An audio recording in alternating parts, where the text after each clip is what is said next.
This is The Chronic by Dr. Dre. This is The Chronic by Dr. Dre. This is The Chronic by Dr. Dre. And this is The Chronic by Dr. Dre. And this isn't even all of them, but this one in particular, we're going to discuss that.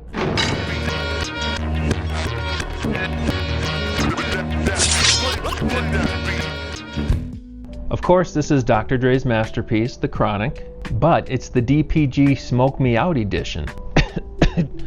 But this is a very unique and highly debated piece of West Coast hip-hop history. You might look at this cover and think, wait, is that AI generated? And you're right, it is. But if you look at the album artwork, you'd notice that there's no mention of Death Row Records here, no mention of Aftermath or Interscope like some of the other iterations of The Chronic have, and it all comes down to ownership. To understand why this version of the album exists, we got to go back to 1992. When Dre was recording The Chronic, it wasn't just Dre in the studio in a vacuum creating that masterpiece. It was a well-crafted team of people that didn't get the full credit that they deserve. And because of that, they really didn't get the publishing that they deserved.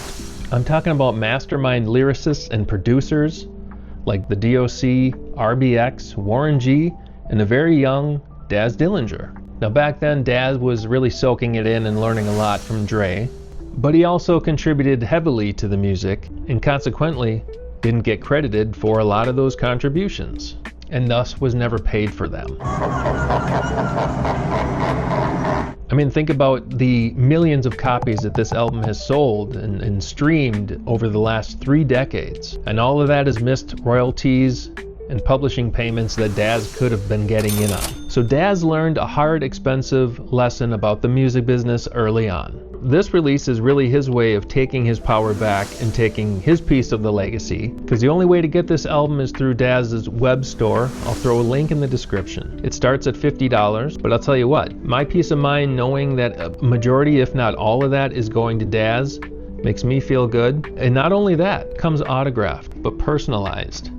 Daz hand signs all copies, the cover, the inside, and the CD itself. Now this version, sonically, to my ears, sounds the same as any other version of this album. You're not getting any new unreleased music here. It's the track list that we all know and love by heart. This is really more of a collector's item. But hey, thank you for checking out the video. Be sure to like, comment, subscribe, leave a comment below. What do you think of the AI generated cover? I know that this album is controversial, this edition is controversial. Let's talk about it. I'll see you in the next video.